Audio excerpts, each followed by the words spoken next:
Learning outcomes. After studying this module, you shall be able to know about what is white-collar crime. Learn the different fields where they are involved and analyze the laws to India. In this module, we are studying about the white-collar crimes, and in the next module, we will study about the blue-collar crimes. Now, let us start with the introduction of white-collar crimes. A criminologist and sociologist, Edwin H. Sutherland, in the year 1939 introduced and popularized the term white-collar crimes, and according to him, it was a crime committed by a person of respectability and high social status in the course of their occupation. It could be explained as a financially motivated non-violent crime committed by business and government professionals or officials. Almost a century ago, a question was asked, why was India poor and backward, notwithstanding its immense natural and human resources, to the grand old man of India, that is Dadabhai Naoroji. He searched after devoting his valuable time, energy and restless efforts to look into government publications and archival materials both in India and Britain. The answer he found was that India was poor not because of its people were lazy, but owing to the fact that a large part of what they were producing was being drained away by the foreign rulers through an intricate mechanism and was thus not available either for consumption or capital accumulation in India. Thus, crime of robbery was being regularly committed by the foreign rulers against the people of India under the roof of law.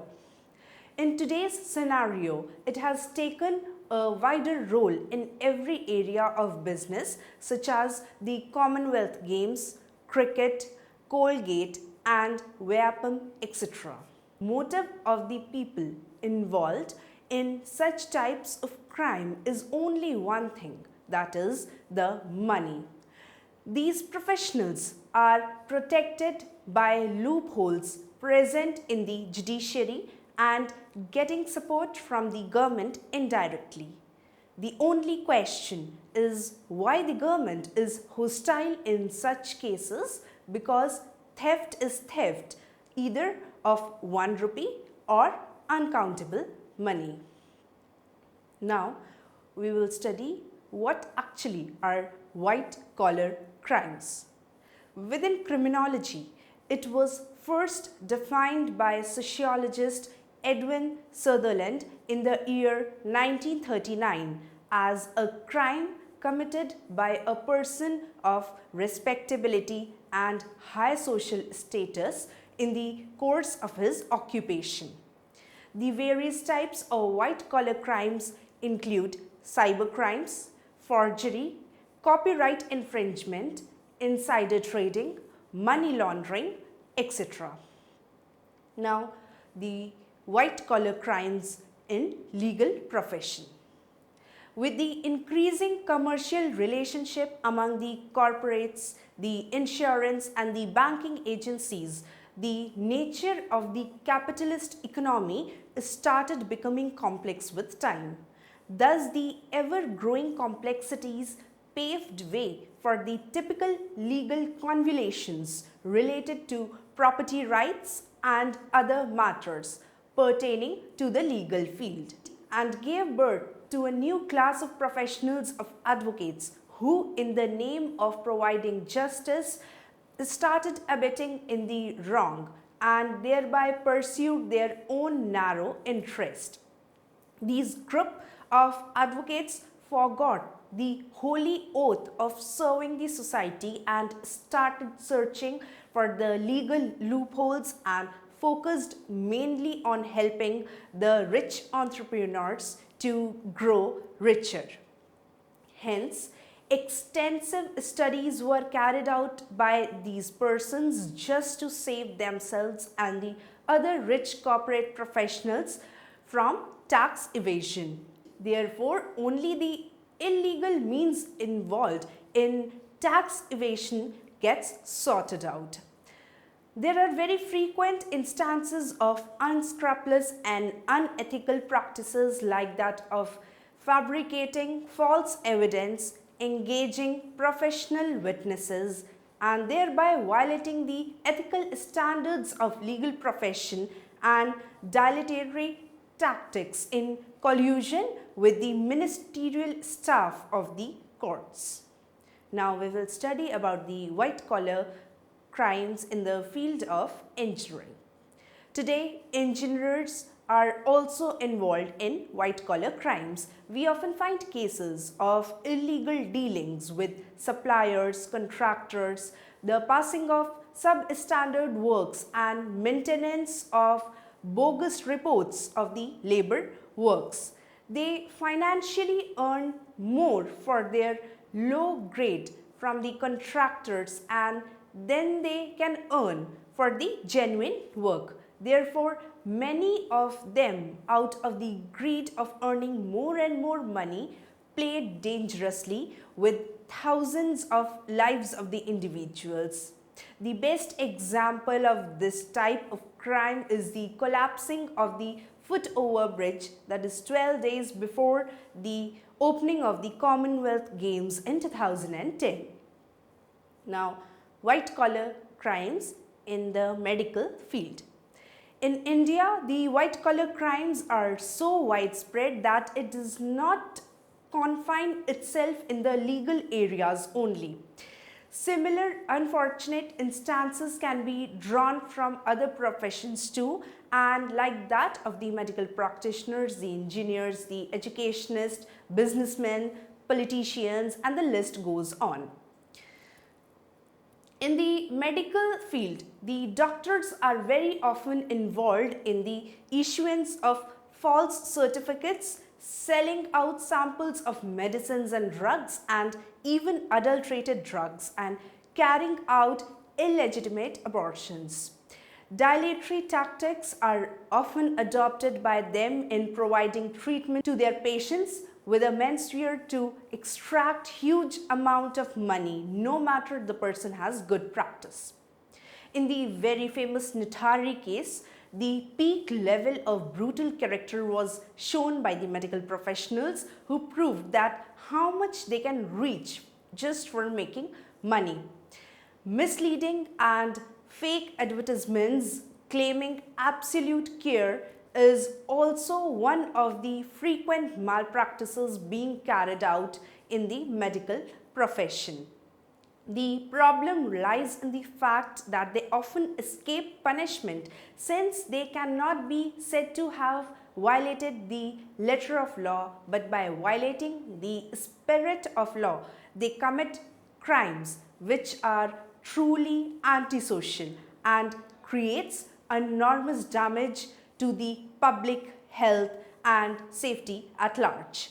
The NRHM scam in the Indian state of Uttar Pradesh is well known to all the Indian citizens, in which the top politicians and bureaucrats are alleged to have siphoned off a massive scam estimated at 100 billion, that is 1.6 billion US dollars, for the National Rural Health Mission, a central government program meant to improve the healthcare delivery in rural areas. Next comes the white collar crime in the field of education. The matter comes to the white collar crimes. Educational institutions do come in the league to operate with impunity. A nastier role is played by the private institutions that are at least bothered in providing the education, but only concentrate of making business at the cost of the children's future. Even rackets operate in these institutions for procuring the students to appear in the examination just on the basis of manipulated eligibility certificates, thereby damaging the standard of education in India.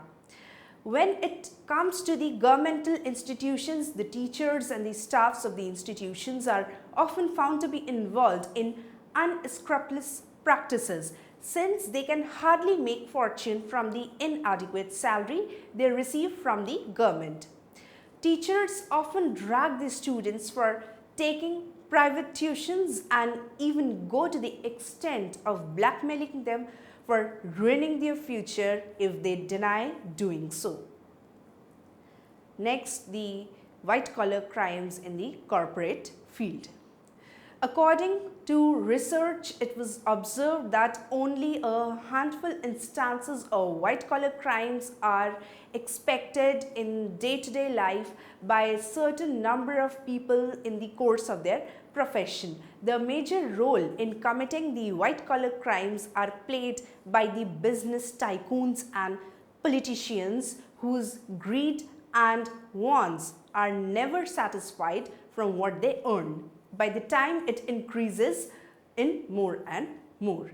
This hunger greed forwards them to do the nasty thing which comes under the focus of media, and in the major scandals during the thorough investigation, the unlawful involvement of political parties are highlighted.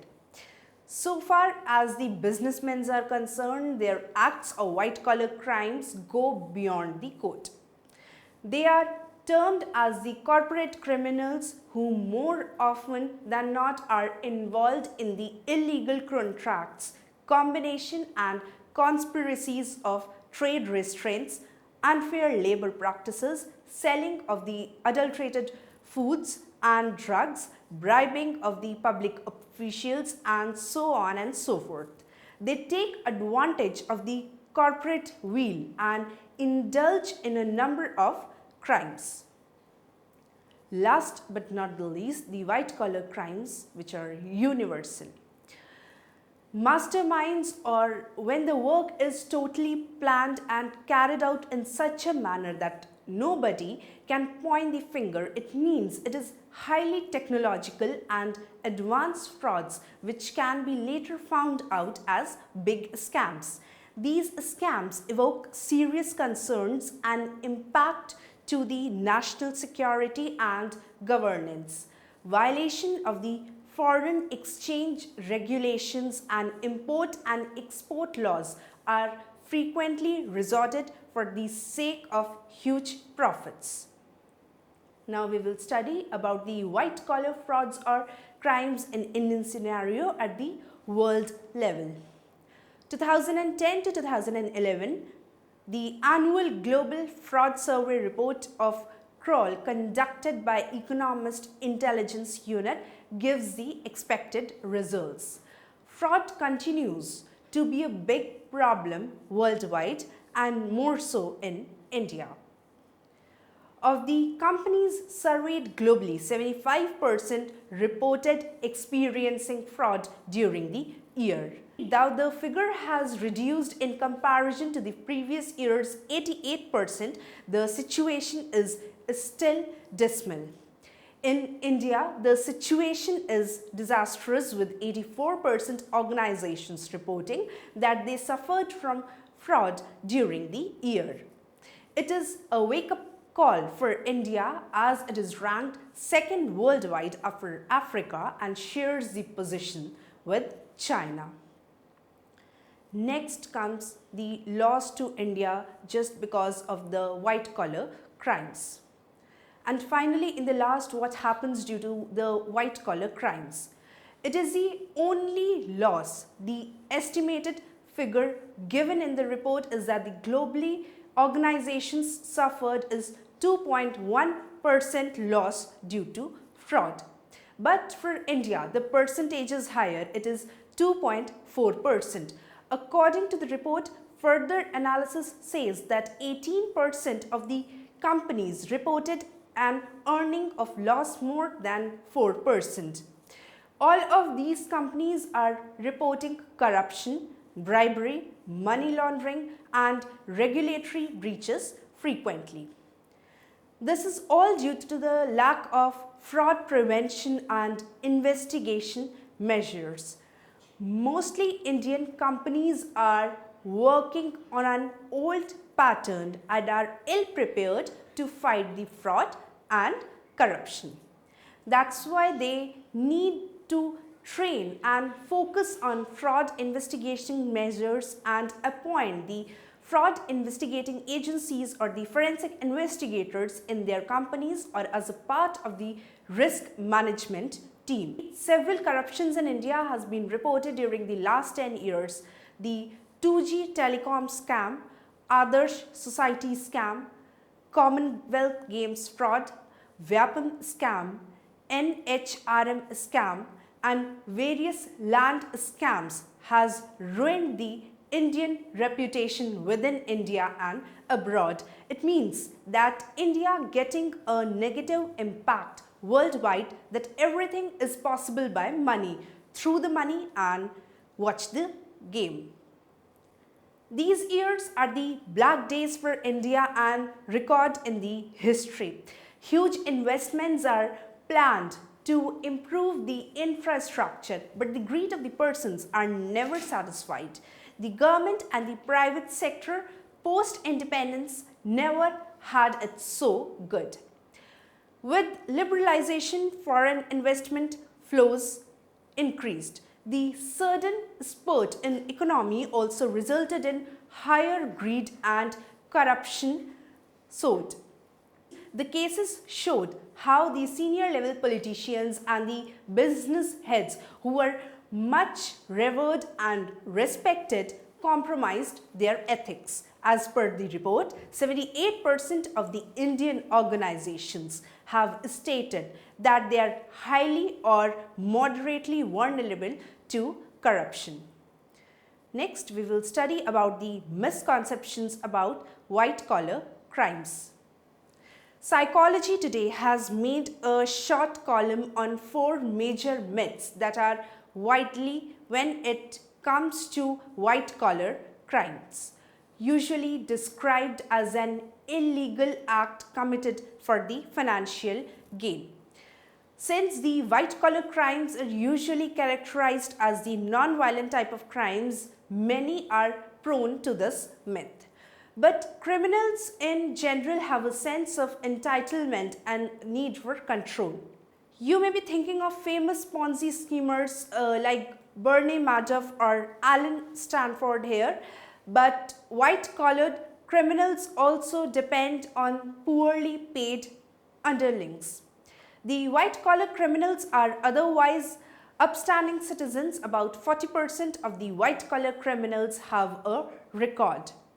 There are poorly paid white-collar criminals also, but the mastermind of the crime could be very rich.